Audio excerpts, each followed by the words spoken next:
Salut les amis, un tout nouveau format, les interviews. Je vais avoir le plaisir d'interviewer plein de gens dans le monde de la photo, des gens qui travaillent vraiment dans le monde de la photo. Alors je vais interviewer des photographes, des maquilleurs, stylistes, des directeurs d'agences de mannequins et ainsi de suite. Donc voilà, j'espère que c'est un format qui va vous plaire. N'hésitez pas à vous abonner pour ne rien louper. Et on commence tout de suite avec Tony. Bonjour Pierre, Enchanté, bonjour. merci à toi. Je suis très heureux que tu sois le premier interviewé. Je suis Voilà. bien, Et tu vas nous parler de photographie de mariage. c'est ça. Voilà. Est-ce que tu peux nous raconter un petit peu, voilà, comment tu es venu à la photo, comment tu es venu à la photo de mariage, comment Bah, ça s'est passé tout ça? merci beaucoup, hein. C'est un honneur pour moi d'être le premier. Donc oui, je suis photographe de mariage depuis une quinzaine d'années Mm. et à temps plein en tant que micro-entrepreneur. Et voilà, donc je fais en moyenne une à 15 à 20 mariages par an en moyenne sur un budget, un panier moyen hors album de 2 000 euros. On sent tout de suite le technicien. Ah, toujours, je suis très technique à la Panier base. moyen, je suis sûr qu'il y a beaucoup de photographes à Mm. qui on dirait c'est quoi ton panier moyen? Déjà, un, ils savent pas ce que c'est. Mhm. Et deux, ils diraient bah, je sais pas. Alors, Voilà.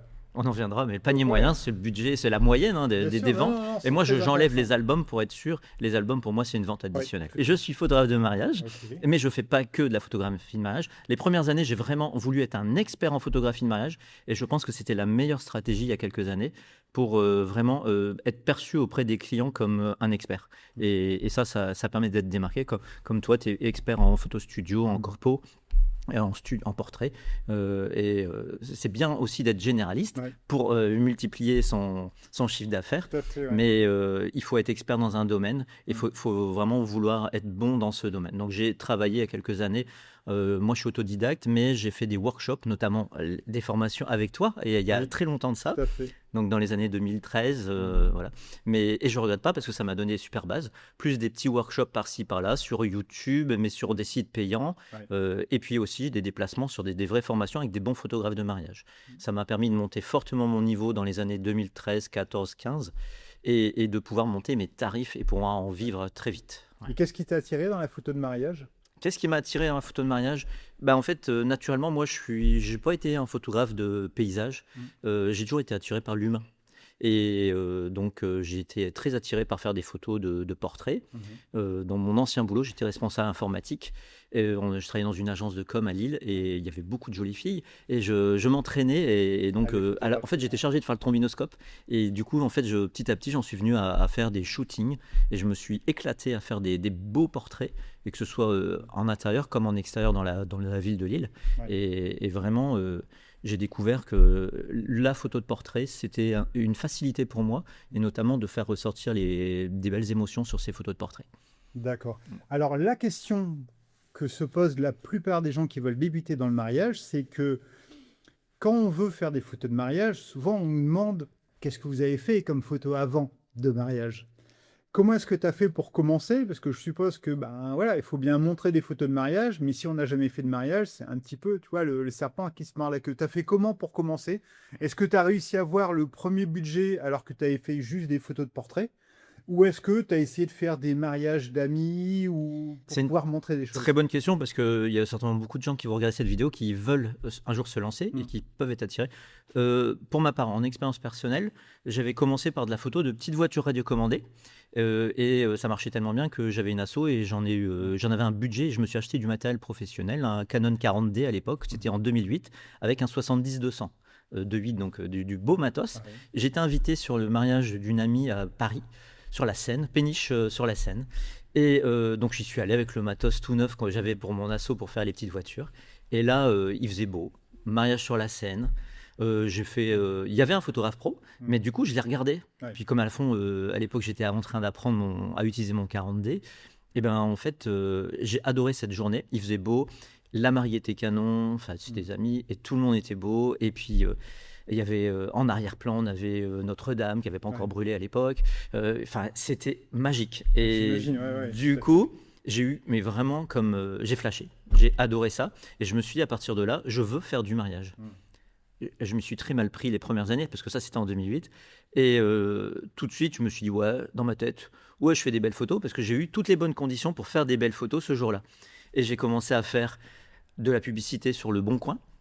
et je me suis vendu très peu cher au début, ce qui est une stratégie pour trouver ses premiers clients. Bien sûr, tout à fait. Le problème, c'est que j'ai eu des mariages pas très beaux et je faisais vraiment pas du beau travail avec le recul. Et c'est compliqué de faire sa publicité avec des photos très moyennes à cause du décor. Quand tu fais des photos dans une petite salle des fêtes pas top, alors que quand tu fais des photos de mariage sur un bateau-mouche ou dans un beau château... C'est ça.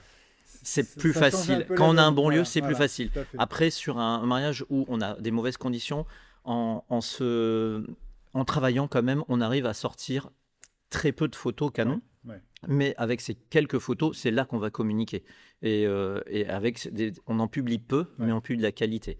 Et maintenant, c'est clair que j'ai beaucoup de qualité puisque ça fait plus de 200 mariages que j'ai fait en quelques années. Mais pour se lancer, il faut réussir à se démener le jour J. Moi, je me dis toujours, est-ce que tu as fait une photo waouh? C'est l'effet waouh sur une photo. Il m'en faut au moins une par mariage. Et tant que je ne l'ai pas fait, je quitte pas le mariage. Ou des fois, si je le quitte sans l'avoir, je ne suis pas très content. Les 2-3 petites erreurs qu'on peut commettre quand on est photographe de mariage débutant, les 2-3 petites choses qu'il faudrait éviter de faire. Erreur le prix bas, apparemment, c'est pas une erreur selon toi. Non, pour moi, c'est pas une erreur parce que souvent, en fait, ça va vous mettre la pression d'être très cher. Et donc, il faut bien commencer. Et je peux vous raconter l'expérience d'un de mes premiers mariages où je m'étais vendu sur le Bon Coin, je faisais ma petite publicité. Et à l'époque, il n'y avait même pas besoin d'être pro puisque mes tout premiers mariages, j'étais pas encore professionnel. Ouais. Et puis donc, j'arrive. En plus, j'avais décroché ça sur Maubeuge avec l'accent bien ch'ti. Et le marié, il me voit me garer, il était avec ses amis devant la maison, et il fait « Oh, voilà le photographe !» Et à peine sorti de ma voiture, je commence à préparer le... J'ai même pas eu le temps de me dire bonjour, il s'est « Prends-moi en photo !» Il y avait les poubelles derrière, il voulait « Prends-moi en photo avec ma belle-mère et truc !» Et tout de suite, je me suis dit, mais j'arrivais pas à maîtriser le marié. Il avait un fort caractère et j'étais obligé de le photographier devant les poubelles qui étaient devant la maison. Et là, je me suis dit, je suis en train de subir. Et c'est pas. Donc petit à petit, j'ai appris et je me suis dit, je veux pas subir. C'est moi qui dois un petit peu être force de proposition au marié. Et donc maintenant, je sais diriger, je sais dire au marié, surtout pas, on va pas faire là, il y a les poubelles. Mais lui, il m'avait répondu à l'époque, j'ai osé le dire. Il m'a dit, oh, je t'en fous. Tout à fait. Donc maintenant, clairement, c'est non, on fait pas de photos devant les poubelles, on se tourne. En plus, la lumière n'est pas bonne, etc. Voilà. Mais c'est vrai que je l'ai abordé dans une vidéo sur les tarifs où je parlais justement du fait de faire des tarifs très très bas qui peut être un modèle économique, qui peut être viable. Et en fait, moi, ce que je trouve intéressant quand on commence avec des tarifs bas, c'est que souvent, on va faire des petits mariages. C'est-à-dire, petit mariage, il n'y a pas beaucoup d'invités, donc il y a peut-être moins de stress à gérer plein de gens, des gens qui sont parfois avec des comportements un peu aléatoires. Et surtout, parfois, on va faire juste la mairie, la sortie de la mairie, quelques photos dans la maison ou au parc, et c'est tout. Voilà. Et donc, on ne commence pas par le gros mariage avec l'habillage, la cérémonie, et jusqu'à la soirée, le gâteau et tout. Donc, ça peut être aussi une bonne technique. Oui, alors pendant des années, j'ai eu mon premier forfait qui commençait à 8 heures de prestation. Et là, depuis 2 ans, je suis redescendu, j'ai changé. Pour moi, maintenant, aujourd'hui, tout est visible sur mon site internet, tous les tarifs. Mais j'ai fait un petit forfait, un forfait de 2h30 à 490 €. Oui. Donc, ce forfait me permet d'aller chercher des petites prestations. Mais bien sûr, je ne le vends pas 1 an à l'avance. Celui-là, il est que à moins de 2 mois. Et ça me permet de remplir mon planning, comme là en mars. Ouais. J'ai ce style de prestation. Mais par exemple, il me disait, non, tu arrives à la mairie à 11h. Et en fait, je leur dis, non, parce qu'on a 2h30 derrière, vous voulez quoi? Quelques photos de couple. Donc, j'ai du temps en plus dans les 2h30. Et du coup, j'arrive 1 heure avant chez eux et je fais du préparatif sur ce mini forfait.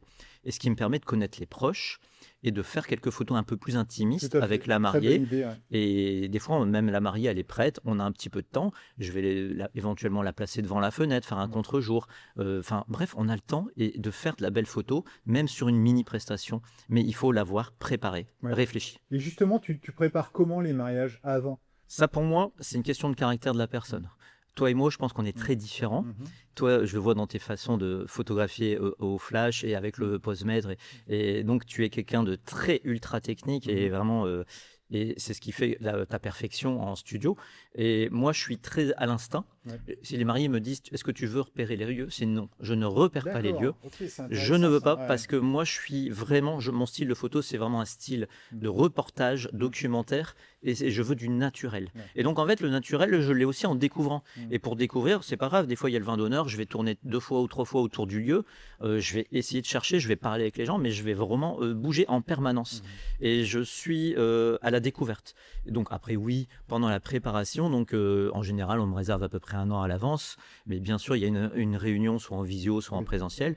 Mais donc, pendant la réunion, je regarde le site internet du lieu. Ou là, hier, j'ai fait une visio. Bon, bah, je regarde le lieu c'était un petit château. Je regarde où il est. Je fais, ah, ben, il est beau. Il me demande si je peux faire une photo au drone devant. Je regarde s'il n'y a pas d'arbres, etc. Ouais. Mais c'est rapide le travail. Mais du coup, je dis aussi, là, vous avez un beau petit château. Je vois tout de suite la photo de nuit que je vais pouvoir faire le couple devant le château de nuit avec des flashs. Enfin, je vois des choses. Et le repérage, en niveau préparation, ce que je veux dire, c'est que je leur demande et je leur impose de m'envoyer 1 mois ou 2 avant le mariage un planning détaillé pour ma part. Donc un planning avec des heures et des adresses. Donc à quelle heure je fais quoi et où pour mon GPS. Et ça, je leur dis, et je veux que vous précisiez par rapport à mon forfait que vous avez pris, l'heure de début, l'heure de fin. Je veux que ce soit ultra carré. Quand c'est carré, il n'y a pas de problème. Tu parlais de photos de nuit, de matériel. Tu utilises quoi comme matériel? Et est-ce que tu as 2-3 petites choses alors, ça peut être des choses vraiment anodines que tu adores utiliser, ou alors des choses même qui sont chères, et tu dis ça, c'est vraiment un banger, c'est le truc, je m'en sers tout le temps, c'est super intéressant. Alors, mon matos, j'en ai toujours 2 sur moi. L'hybride chez Canon, le R6. Donc là, c'est encore le Mark 1 parce que je l'amortis. Il y a le Mark 2, Mark 3 qui est sorti il y a quelques mois. Seulement, quand on est auto-entrepreneur, le matériel, on le paye pleinement de sa poche. Donc de toute façon, je l'amortis au moins 4 ans. Et puis, après, je le revendrai s'il le faut. Peut-être que je vais passer en IRL un jour, donc ça sera mieux, je pourrais faire des frais. Donc j'en ai 2 sur moi en permanence. L'avantage du R6, tu shootes avec les 2 en même temps? Oui, parce que moi, je ne travaille pas au zoom, je travaille qu'en focale fixe. D'accord. Donc, le Bunger que j'ai acheté en 2013, il est là. C'est mon objectif fétiche, surtout en préparatif. C'est le 24 mm en focale fixe de chez Canon 1.4 avec l'ancienne monture EF. Donc, pour le mettre, je suis obligé d'avoir la bague d'adaptatrice. Voilà. Il n'y a aucune perte de vitesse d'AF. Bien sûr, je pourrais le changer, mais franchement, l'optique, elle marche très bien. C'est comme des lunettes, du moment que c'est propre, ça fait le job. Donc ça, c'est Bunger. Pourquoi du fixe? Pourquoi du fixe? Déjà, on a une ouverture 1.4 et à l'époque, les zooms, par exemple, le 24-105 ou le 24-70, c'était au mieux 2.8. 2.8, Et donc, quand je shootais fortement, je faisais beaucoup de shooting avant de commencer, j'étais à fond avec un 50 mm. C'était mon objectif fétiche de l'époque, le 50 1.4 ou 1.8 en plastique. J'ai commencé avec le 1.8, il faisait de très belles photos en mariage. J'ai commencé avec un objectif à moins de 100 balles. D'accord. Et j'ai fait mes premières photos et mon premier book mariage avec un objectif à 80 €. Et je vous le conseille si vous commencez et que vous n'avez pas de budget. Le 50 mm de chez Canon en 1.8. Très souvent, les photographes débutants pensent que le truc le plus important, c'est le matériel. Et ils se bloquent par rapport au matériel ou parfois ils dépensent énormément d'argent en matériel. Et du coup, je rebondis sur ce que tu viens de dire. J'avais fait une formation avec toi il y a plus de 10 ans. Et tu avais dit cette phrase avant d'acheter du matos, trouvez vos clients. Et avec l'argent qu'on gagne, on dépense. Et moi, j'ai été écouté à 100% là-dessus. Et c'est-à-dire que j'ai toujours investi après avoir commencé à gagner de l'argent. Et j'ai connu des gens autour de moi qui m'ont demandé des conseils d'achat de matos avant d'avoir les clients. Aujourd'hui, je ne les vois plus.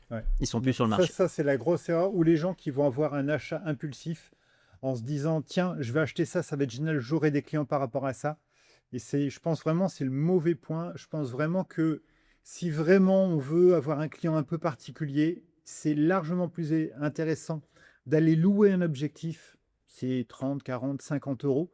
On fait le job, on voit si ça marche ou pas, on voit si ça s'accumule dans le temps. Et ensuite, on se dit, bon, allez, je vais l'amortir en l'achetant et sans devoir le louer systématiquement. Et là, c'est vraiment... Moi aussi, je connais plein de gens qui ils ont eu un prêt d'honneur de 10 000 €. Ils se sont dit, je vais acheter un boîtier, des objectifs et tout. Et en fait, il leur restait 800 € pour soit faire des déplacements pour organiser des shoots comme ils voulaient, soit acheter des stylistes, soit faire de la com. Et il leur restait plus rien que du gros matériel et pas de clients. C'est ça. Du coup, effectivement, je vais revenir au matos, Oui. mais la priorité avant de dépenser de l'argent, Pierre l'a dit, c'est d'abord avoir des premiers contrats, Tout à fait. quitte à avoir du mauvais matériel au départ. Bien Mais c'est sûr, pas grave, mais bien on sûr. trouve beaucoup en occasion. Il y a beaucoup de photographes pros qui revendent, donc ça vous trouverez. Essayez bien sûr pour commencer de ne pas avoir un objectif, de ne pas shooter à f4 ou plus dans certaines photos de portrait, parce qu'il faut quand même un petit peu de bokeh en Ouais, arrière-plan. ouais, tout à fait. Si vous faites toutes vos photos à f4 ou plus, forcément c'est pas. Maintenant, je travaille souvent à f8 sur des scènes où il y a plusieurs sujets. Plusieurs personnes. Donc, en même temps pour faire mais des le choix. F8 Ouais. pour moi, c'est Ouais. il y a une scène, il se passe des choses. F8, je cherche pas à comprendre. Ouais. Mon deuxième objectif aujourd'hui qui complète, en fait, j'ai un grand angle et un objectif qui rapproche. Donc mon deuxième, c'est un 85. D'accord. Après, dans ma besace, j'ai d'autres objectifs, Mmh. mais on va Au dire, cas où. si je pars avec un 24 et un 85, je suis tranquille. Ouais. Par contre, si je rentre dans une mairie, le 85, si elle est petite, je sais que je le mets dans la besace et en deuxième objectif, je mets un 50. Et le flash, pour alors, la nuit, tu fais comment? Avoir toujours un flash, bien entendu, Cobra. Oui, Donc aujourd'hui, moi, j'utilise du Godox. d'accord. Donc le flash de chez Godox, parce que c'est bien moins cher qu'un Canon. Ah ouais. Après, je suis chez Canon, j'y suis resté depuis longtemps. Et en soirée, donc je me suis formé. J'ai appris, il y a déjà assez longtemps de ça, mais je travaille au flash déporté. Donc j'en ai ramené un pour montrer ici. C'est les A100 de chez Godox. Ouais. J'en ai une petite mallette, j'en ai plusieurs. Donc 100 watts, c'est un petit peu plus puissant qu'un flash Cobra. Et avec ça, je travaille soit pour éclairer ma piste de danse, ce qui me permet de ne pas être dépendant des lumières du DJ, Ouais, les qui fameuses sont- lumières du DJ. qui sont Ouais. aléatoires, Oui. mais qui sont aussi parfois de mauvaise qualité. Parce qu'il y a des DJ, déjà je dis bravo, parce qu'il y a des fois des mariages que j'ai où l'installation de lumière elle est canon et j'ai même pas besoin de sortir beaucoup de flash. J'en ai toujours quand même un ou deux en contre. Mais par contre, il y a des fois, si je mets pas mes 4 flashs sur la piste, j'ai pas quelque chose de correct. Ouais. Donc j'aime bien travailler avec des flashs déportés et le secret pour avoir des belles photos en soirée, c'est sûr, c'est de ne pas faire que des photos au flash sur le boîtier. Ouais. Donc au minimum avoir un petit émetteur Godox et avoir un flash. Alors ça peut être le Cobra qu'on pilote à distance ou ici un A100 avec un mini trépied où on le tient à la main, mais on vient en fait le tenir Ouais, sur la piste. Tout à fait. Et en fait, je vais mettre à peu près à 1 mètre de moi, 1,50 m, et je vais éclairer mes sujets. Et ça permet d'avoir une lumière différente que si elle était directe depuis le boîtier et moins plate. Et puis sur la piste de danse, j'essaye souvent maintenant. Là, on peut voir que j'ai une gélatine. Je l'ai fait exprès. C'est que j'ai des gélatines, je mets du scotch Ouais. et je peu de mets couleur un deux peu, flashs ouais. au fond, par exemple, au niveau de l'arrière-plan du DJ sur les côtés. Et derrière moi, j'ai au moins un côté en lumière blanche, un ou voire deux. Mais en général, je n'en mets qu'un seul. Et ce qui me permet d'avoir un contre en blanc et d'avoir mon sujet bien éclairé. Ok. Si possible, avec une grille nid d'abeille pour bien centraliser sur le sujet au centre de la piste. Et ces petits flashs ultra portables comme ça, bah, je m'en sers aussi pour aller dehors, faire une photo, ce que j'appelle waouh, par exemple, devant le lieu, si le lieu est beau. Si c'est une salle des fêtes sur un parking, ça vaut pas le coup, mais des fois, ça permet quand même de faire quelque chose de créatif. Beaucoup d'autonomie sur ce flash? Même quand je mitraille en soirée, Oui. j'ai jamais une batterie à plein en fin de mariage. Ah, génial. Ouais. Voilà, parce que je travaille jamais à pleine puissance. Ouais. La photo de mariage, c'est une discipline que je trouve très compliquée. Enfin, très compliquée. Il faut être un vrai caméléon, selon moi, parce que lorsque tu fais l'habillage, ben, tu es dans un lieu qui est parfois petit, tu n'es qu'avec une personne, donc c'est assez intimiste. Parfois, tu vas aller photographier du détail ou tu dois avoir des petites notions de styliste parce que tu vas positionner une dentelle ou une robe qui n'est pas encore portée. Après, tu as toute la partie que j'estime être du reportage parce que à la mairie ou à l'église, tu vas pas trop dire au curé, excusez-moi, vous pouvez bénir les alliances avec l'autre main parce que ce serait plus beau au niveau graphique. Ah, je n'interviens pas à ces moments-là. On peut pas trop intervenir. Mm. Par contre, au parc, là, on est vraiment meneur et on doit mener parfois 30, 70, 70 personnes. Donc, on dirige vraiment. Et on est tout ça en lumière du jour. Et le soir, on se retrouve à avoir plein de gens qui bougent dans tous les sens et il fait sombre. Donc, il faut être très, très polyvalent selon moi. Mais toi, est-ce qu'il y a un moment que tu préfères? Est-ce que tu te dis l'église, j'adore, ou le parc, j'adore, ou la soirée? Alors, le parc, je déteste. Surtout si on l'entend dans le sens pour les mariages un petit peu à petit budget, Ouais. où on dit on va à la mairie et puis derrière on va au parc. Au parc. J'ai eu des prestats comme ça. Mm. Je me suis pas du tout éclaté. Et puis Ouais. j'ai subi sur des premières prestats quand j'étais plus jeune. Mm. Et on t'a dit bon ben allez mairie à Roubaix et puis après on va au parc Barbieux Ouais. et derrière on sera Le 70 Ouais. et les 70 me regardent. Si vous n'êtes pas capé pour maîtriser et savoir diriger des groupes de personnes, c'est chaud. Non, non, ce que j'aime bien, il y a plusieurs moments que j'aime bien dans la journée. Ce que j'aime bien dans le mariage, c'est l'adrénaline. Il faut savoir qu'on a énormément de pression. Il y a des moments où on est plus cool dans la journée, mais on a quand même des journées des fois complètes. Moi, je vends le forfait moyen, c'est 12 heures. Ouais. Mais la réalité, c'est que c'est plutôt 14 heures. Et si on compte les allers-retours, les transports, des fois, on est sur des journées de 16-17 heures. Énorme, oui. Donc, il faut être préparé physiquement, en forme.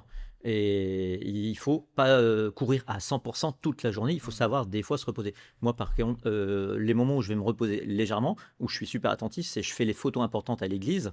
Mais il y a des moments où je me m'assieds volontairement Oui. pour dire, même s'il le faut, exercice de respiration pour me décontracter, parce que derrière, je sais que j'ai encore 10 heures. Bien sûr, bien sûr. Donc, mais j'adore ces petits moments de préparatif,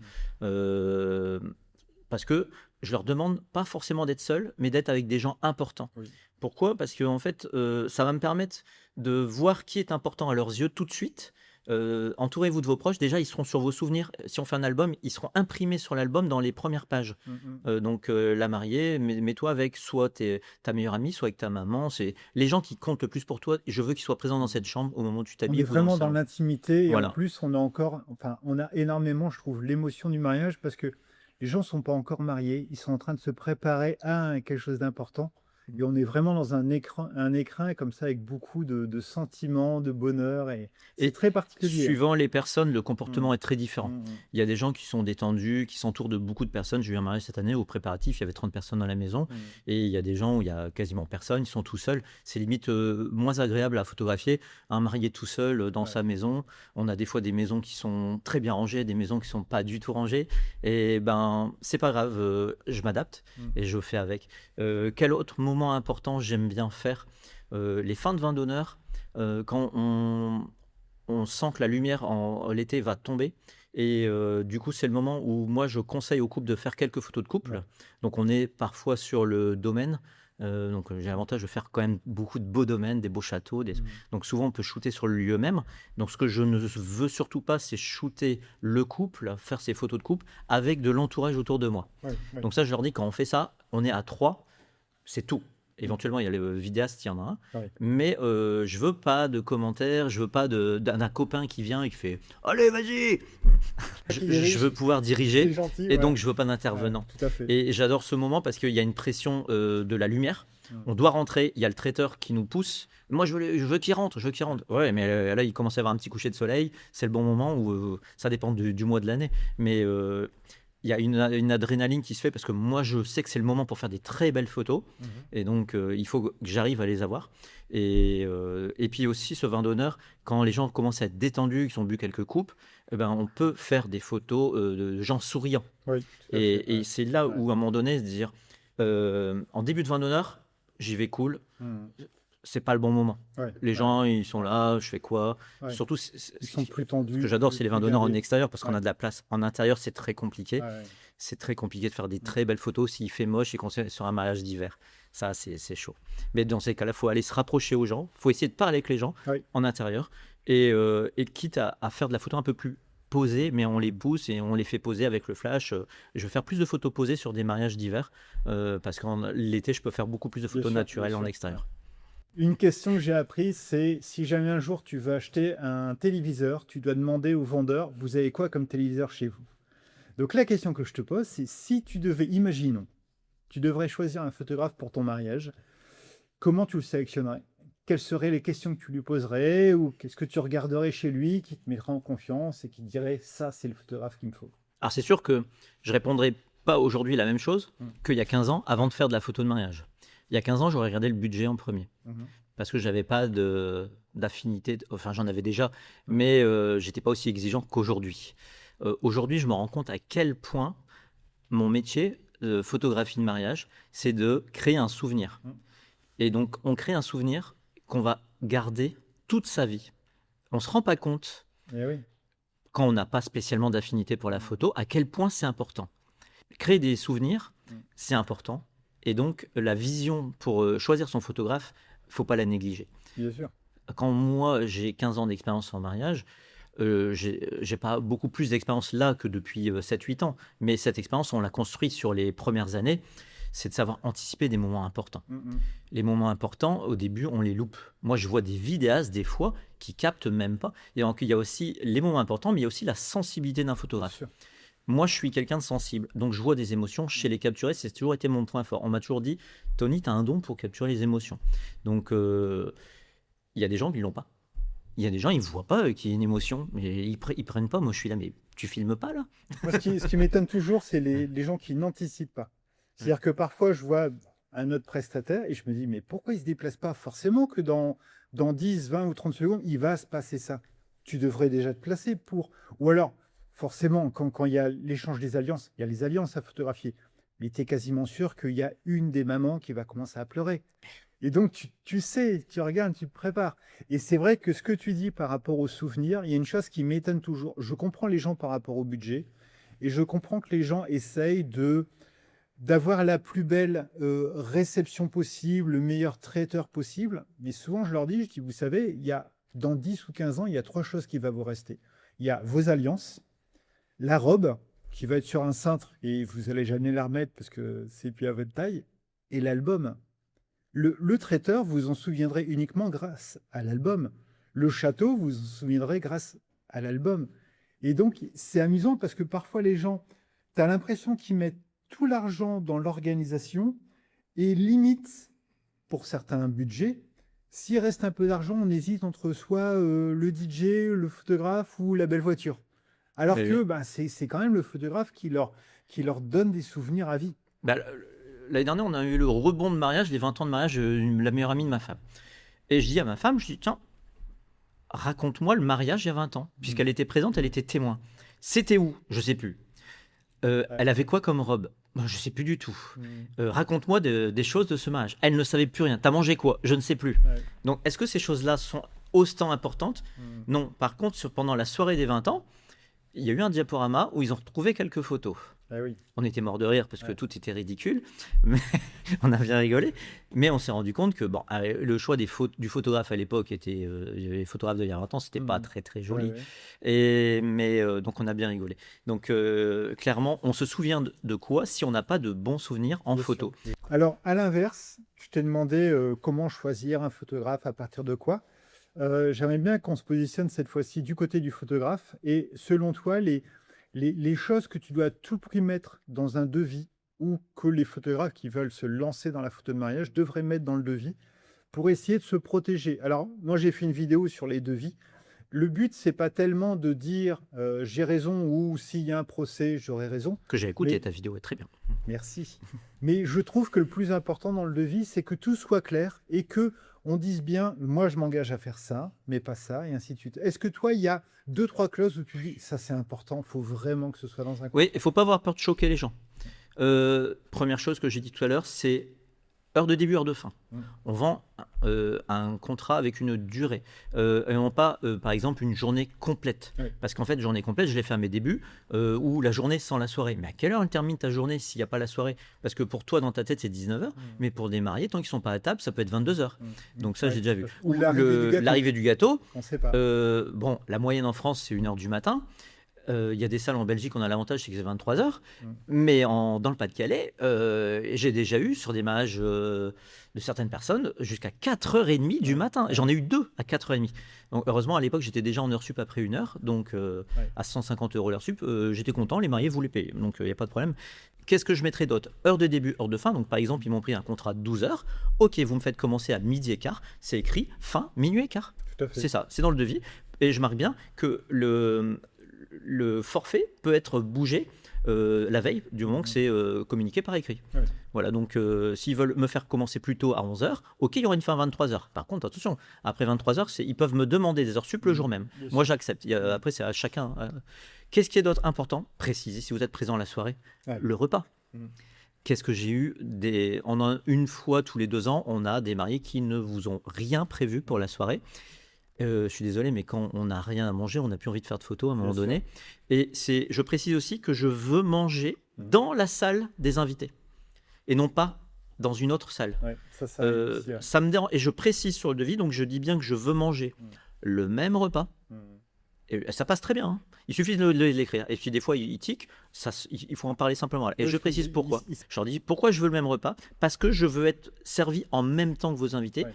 Et je veux manger dans la salle. Sachez que sur mon appareil, il y en a soit un qui est encore accroché sur moi, soit il est entre mes jambes, sous ma chaise. Et donc, il se passe quelque chose dans la salle, je suis prêt à dégainer. C'est-à-dire que d'un seul coup, il y a une copine à la mariée qui se lève et qui vient lui faire un câlin. Paf, je dégaine et je fais ma photo de la mariée, des fois depuis ma table. Donc, j'y si en plus, vous me mettez à une table d'invité ou une table de prestataire, je m'en fiche. Mais du moment que je sois pas trop loin de votre table, je peux même, depuis ma table, des fois mitrailler sans que vous le voyiez. Voilà, donc évitez de me mettre à l'autre bout, surtout si vous avez 250 invités. Mais parce que si je me lève et que je traverse tout à chaque fois pour faire une photo d'émotion, il n'y a plus vraiment d'émotion. Je précise aussi, c'est important, c'est le nombre de fichiers. Oui. Il faut donner une estimation pour pas qu'il y ait une surprise. Donc moi, je remets assez peu de fichiers sur une journée complète. C'est quoi peu? C'est quoi peu? C'est très variable d'un photographe à l'autre. Oui, mais j'ai appris avec l'expérience de ne pas en remettre de trop. Oui, 10. Pour moi, trop, c'est plus de 1000. D'accord. Donc sur une journée complète avec soirée. Pourquoi? Parce que la quantité tue la qualité. Bien sûr. Et donc aujourd'hui, je fais mon premier tri. En général, moi, je ne suis pas un photographe qui shoot énormément, mais quand je reviens d'une journée complète, j'ai entre 2500 et 3500 photos. D'accord. Il y a des photographes qui vont shooter, mais en mode rafale. Oui. Et donc là, le problème, c'est que ça vous donne beaucoup plus de travail de tri.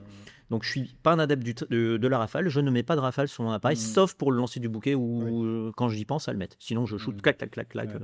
Voilà. Je pense aussi à un mode rafale que tu as dû faire lorsqu'il y a eu les fumigènes là, avec toutes les couleurs. J'étais même pas en rafale. T'étais pas en rafale? Non. Ah, non. Parce que c'était beau ça, c'était très beau. Mais par contre, j'ai fait clac, clac, clac, clac comme ça. Voilà. Tout à fait. Pour tous les abonnés qui nous regardent et qui aimeraient bien se lancer, ce serait quoi le conseil à donner pour les gens qui veulent se lancer dans la photo de mariage? Pas un conseil par rapport à comment trouver vos clients, comment faire vos premières photos pour les montrer à un éventuel premier client. Tu aurais quoi comme conseil à donner? Déjà, effectivement, faire ses premières photos pour avoir un portfolio en mariage. Donc, le portfolio, il n'est pas forcément obligé d'être sur des vrais mariages. Donc, on peut être simplement invité à un mariage et faire des belles photos, même sans le dire au mari, en fait. Vous pouvez même aller faire des photos sur un mariage que vous ne connaissez pas à la sortie d'une mairie. J'ai fait. Oui, il n'y a pas de problème. Les gens ne savent pas qui vous êtes. De toute façon, il y a 200 personnes. Si vous trouvez que vous arrivez à faire une photo d'une sortie de mariée, vous avez une photo devant une belle mairie, il suffit d'attendre, ou devant une belle église, vous attendez, vous arrivez à vous approcher un petit peu, vous faites quelques gros plans qui vous intéressent et vous arrivez à faire quelques photos volées, ce qui vous permettra de commencer à créer un portfolio. Donc être présent si vous avez la chance d'être invité sur des mariages d'amis. Si vous n'avez pas cette chance-là, donc sur votre premier mariage d'amis, peut-être le faire gratuitement quand même. Bien sûr. Après, vous pouvez dire, si vous pensez que vous estimez que vous faites déjà du travail qui est quand même de qualité, vous pouvez dire sur votre premier mariage, les mariés pourront donner quelque chose en retour. Parce qu'il y a quand même beaucoup de travail derrière. Hein. Mais sinon, au début, je disais, éventuellement se vendre pas très cher sur les 2-3 premiers mariages et vous montez progressivement. Moi, je suis monté très très vite. Je crois que mon tout premier mariage, j'ai dû le faire une demi-journée, j'ai dû être à 250. Et voilà. Et donc, en fait, après, je suis monté en 2 ans de temps. Je suis passé sur un des premiers mariages pas très bien à avoir en 2 ans de temps un panier moyen à 1500 €.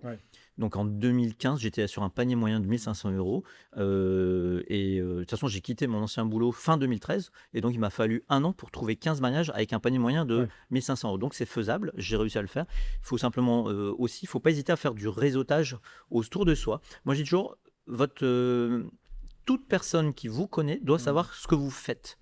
Donc, et ces personnes-là sont vos commerciaux. Il faut en parler. Voilà. Donc, moi, je disais toujours, faut pas viser à vendre vos prestations à votre entourage, mais il faut que votre entourage parle de vous en bien.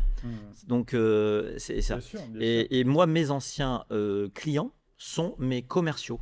Et en fait, je leur demande pas de le faire. Bien sûr. Mais la meilleure chose que l'on peut faire, c'est de leur laisser la meilleure prestation possible. C'est que mes clients sont tellement contents que quand ils ont l'occasion ils vont dire, mais faut que tu prennes Tony. Bien sûr.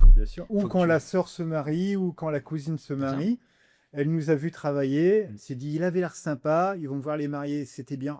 On a adoré ce qu'il a fait. Et voilà. Et le petit secret, il faut leur donner des outils. Moi, ma technique, je suis un des rares photographes qui faisait ça.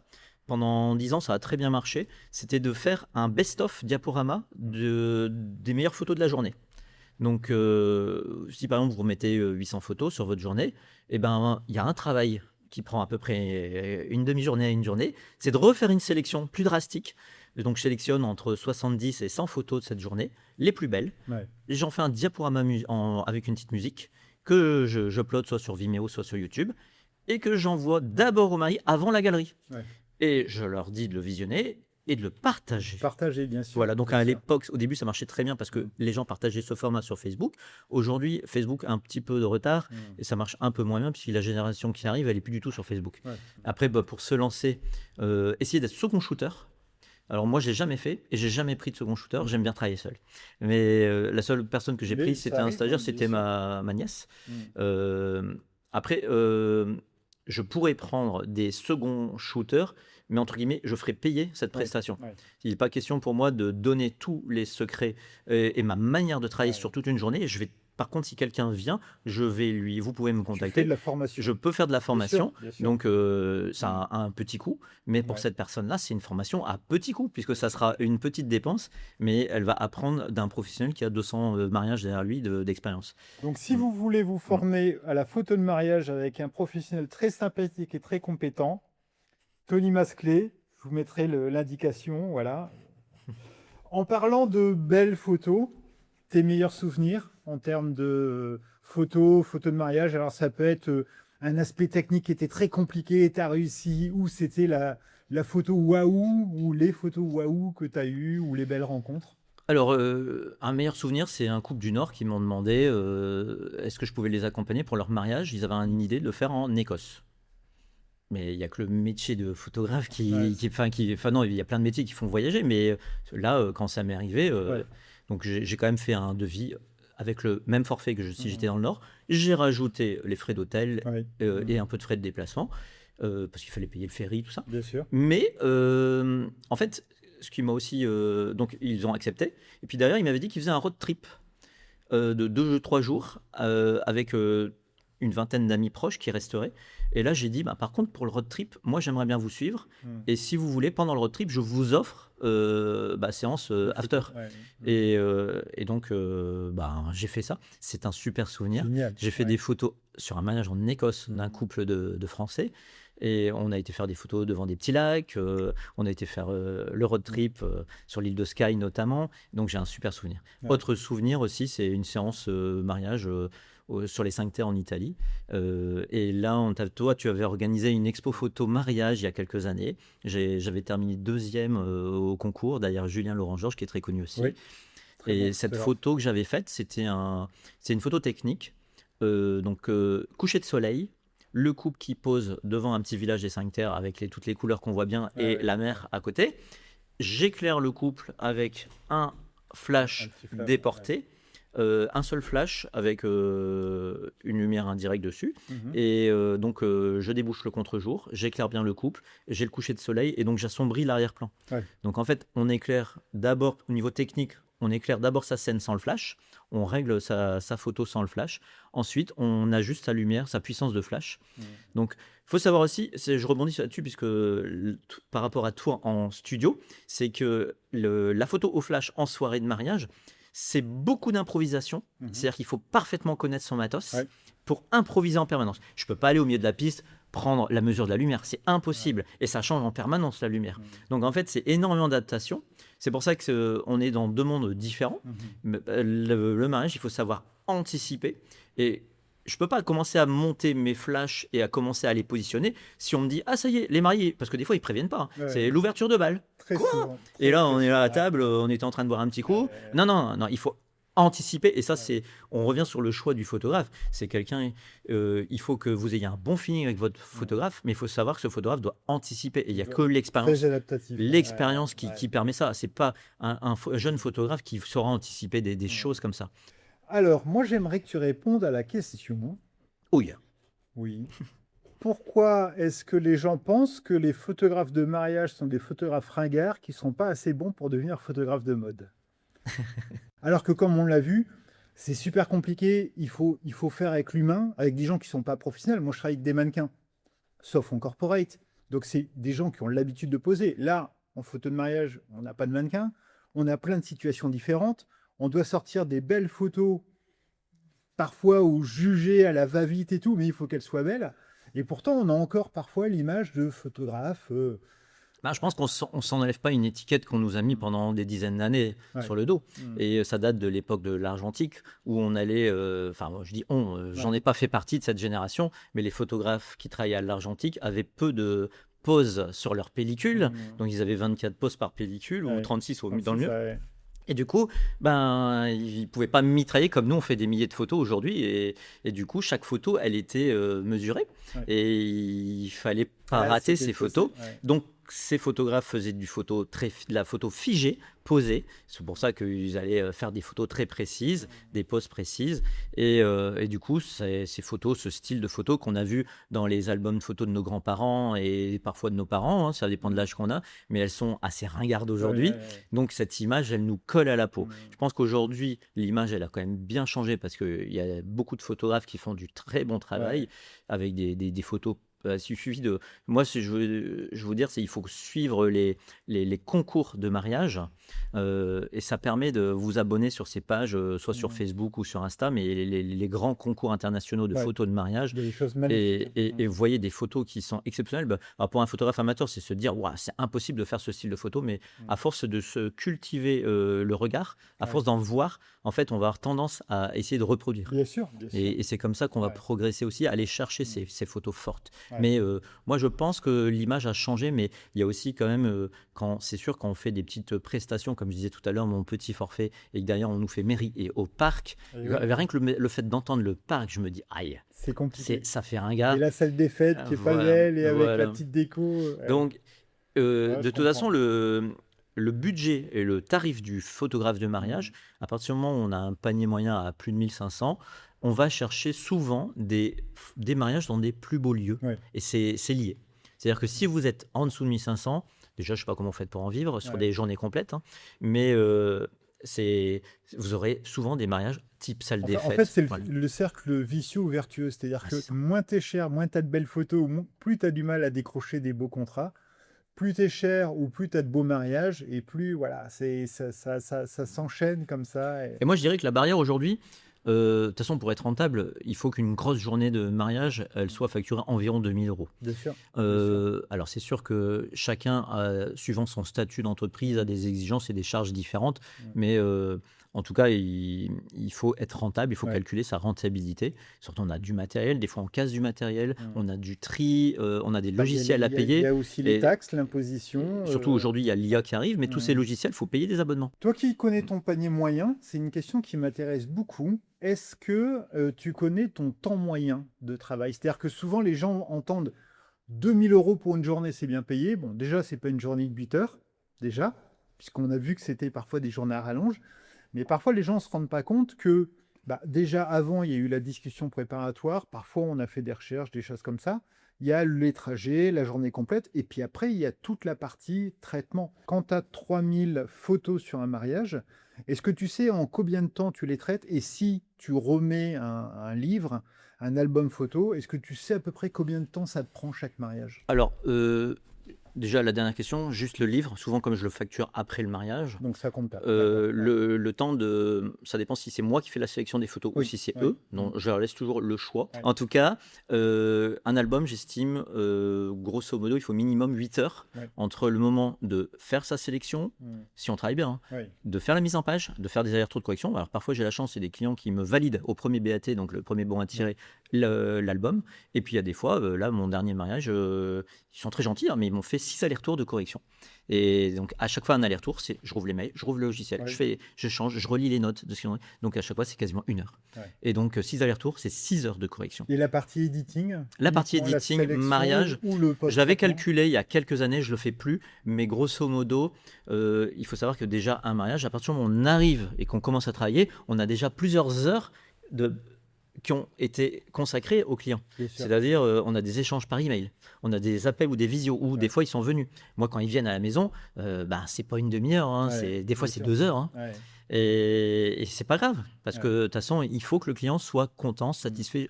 Donc il y a des clients, ça va être variable, je vais passer plus ou moins de temps, mais moi, je veux que mon client soit content. Bien Et sûr, c'est je pour ça que comprends. mon tarif ne peut pas être au ras des pâquerettes, puisque c'est une moyenne qu'on fait. C'est le temps global C'est ça. et pas uniquement le temps Maintenant, de je vais prestation. plus vite pour travailler parce que je Mhm. suis aussi un ancien geek. J'étais responsable informatique avant 2013 et j'ai toujours adoré l'informatique dans le milieu des arts graphiques. Ouais. Donc, je vais passer pour faire un tri de 3000 photos, maximum une petite journée. Ouais.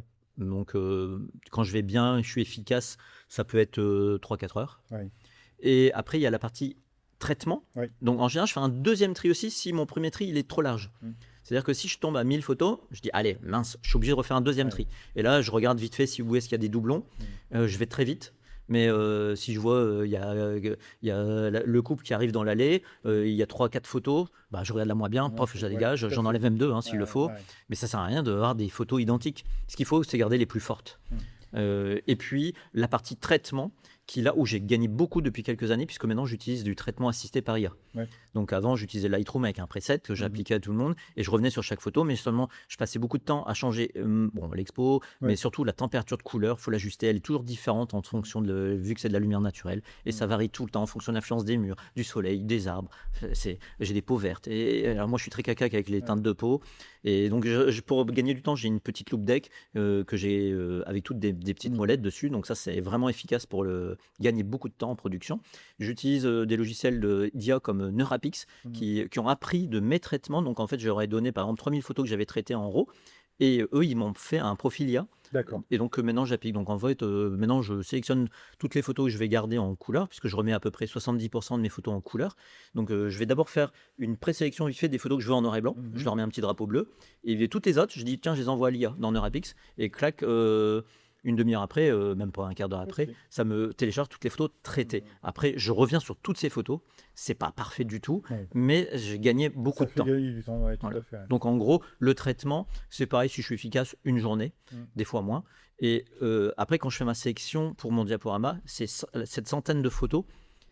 Là, je vais apporter plus de détails et je vais aller faire, peut-être sur les photos de soirée, je vais mettre beaucoup plus de vignettage, plus de couleurs. Donc, je vais augmenter la vibrance, peut-être un peu de clarté par-ci, par-là. Et je vais assombrir pour faire ressortir des zones, pour faire ressortir le sujet. Donc là, je vais passer beaucoup plus de temps, mais sur certaines photos. Alors, moi, j'aimerais connaître le plus beau compliment qu'on t'ait fait ou la remarque la critique la plus constructive qu'au départ, tu as super mal pris et que tu t'es dit, bon, ce qu'on te fait, c'était pas mal. Donc, compliment, critique, qu'est-ce qui te vient à C'est pas l'esprit ? évident, mais j'ai une remarque dans les avis qu'on me met sur Google qui revient très souvent.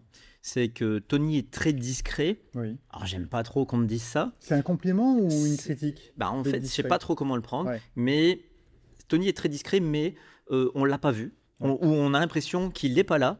En fait, c'est un paradoxe parce qu'en fait, derrière, ils me disent mais toutes les photos importantes et d'émotion sont là. Donc en fait, il arrive à se faire oublier. Ouais, c'est bien. Et très bien. mais il est là pour tous les moments importants. Ouais.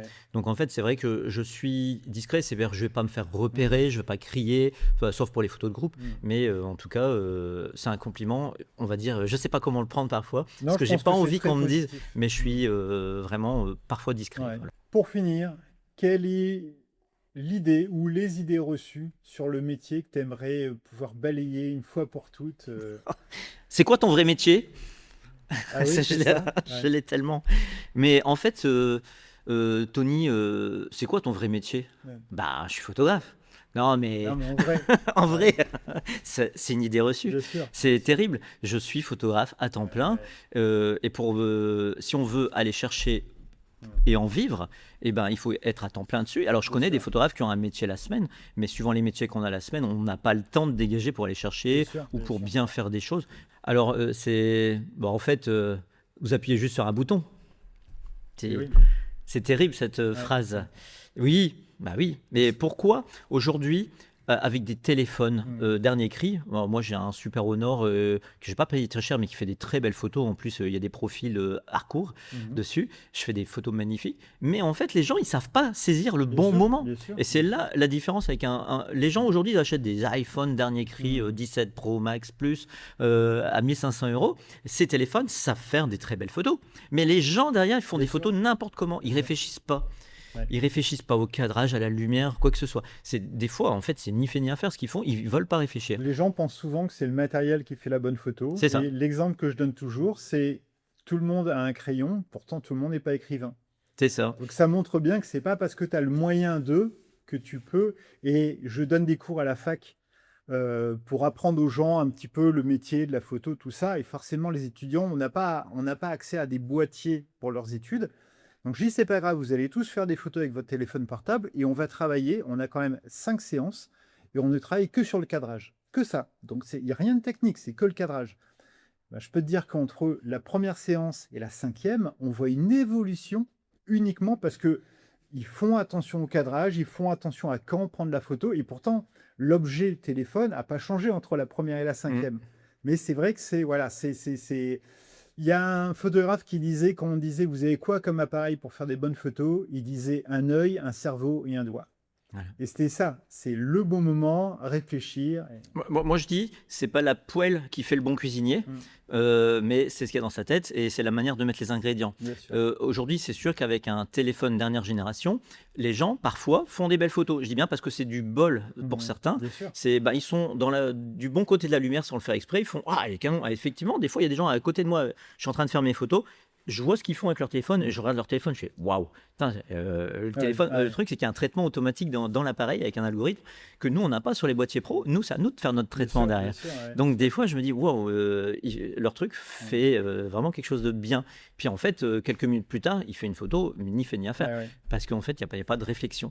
C'est ça. C'est ça le truc, c'est que la différence, je trouve, entre un photographe, je l'avais dit dans une vidéo, entre un photographe professionnel et un photographe amateur, c'est pas le temps de faire des belles photos. C'est que le photographe pro, il sait que le samedi entre 14 et 18 h, il devrait être bon ce jour-là. Un photographe amateur, il peut faire 10 000 photos, en sortir 5 de bonnes et dire « Regardez, je fais des bonnes photos. » Oui, mais on t'a pas imposé de faire cette photo-là, dans ces conditions-là, avec ces gens-là. Tu as fait ce que tu voulais. C'est pas que tu sais pas faire des bonnes photos, c'est que tu sais pas forcément faire des bonnes photos avec des contraintes. Et là, tu as bien montré que en photo de mariage, il y a beaucoup de contraintes et que c'est là où on voit justement l'adaptabilité, le fait d'anticiper le rapport humain que l'appareil photo t'offre pas. Bon, et ben en tout cas, un grand merci. Ça a été très instructif, c'était vraiment très intéressant. Merci à toi de m'avoir invité.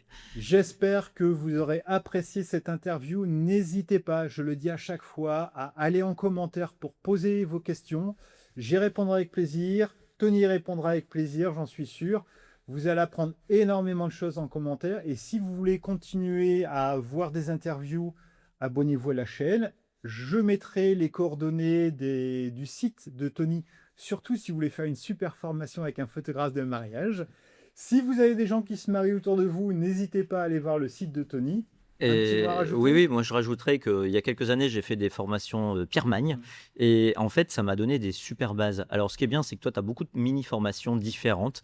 Franchement, n'hésitez pas à vous les faire, toutes celles qui vous intéressent, parce que chaque formation vous donne une expérience avec un professionnel reconnu et de grande expérience. Et Pierre est tellement pointilleux sur plein de points.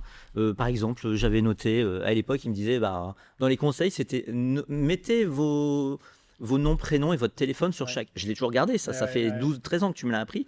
Mais en fait, tout ce qui est en périphérique, mais il y a des trucs qui s'en vont, mais regardez, même sur mon émetteur, sur les bouchons, mais le nombre de bouchons que j'ai laissés sur des mariages, on m'a rappelé, parce qu'il y avait mon numéro dessus. Alors, de temps en temps, tous les 2 ans, je le refais, mais je mets mes noms, même sur un petit bouchon.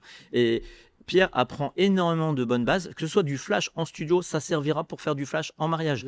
Mais même si vous ne ferez pas aussi technique avec le posemètre, mais les bases que Pierre vous apprend, il faut les y passer. En plus, ces formations ne sont pas chères. Eh ben, un grand merci. Un grand merci à vous, à très bientôt. Merci, au revoir.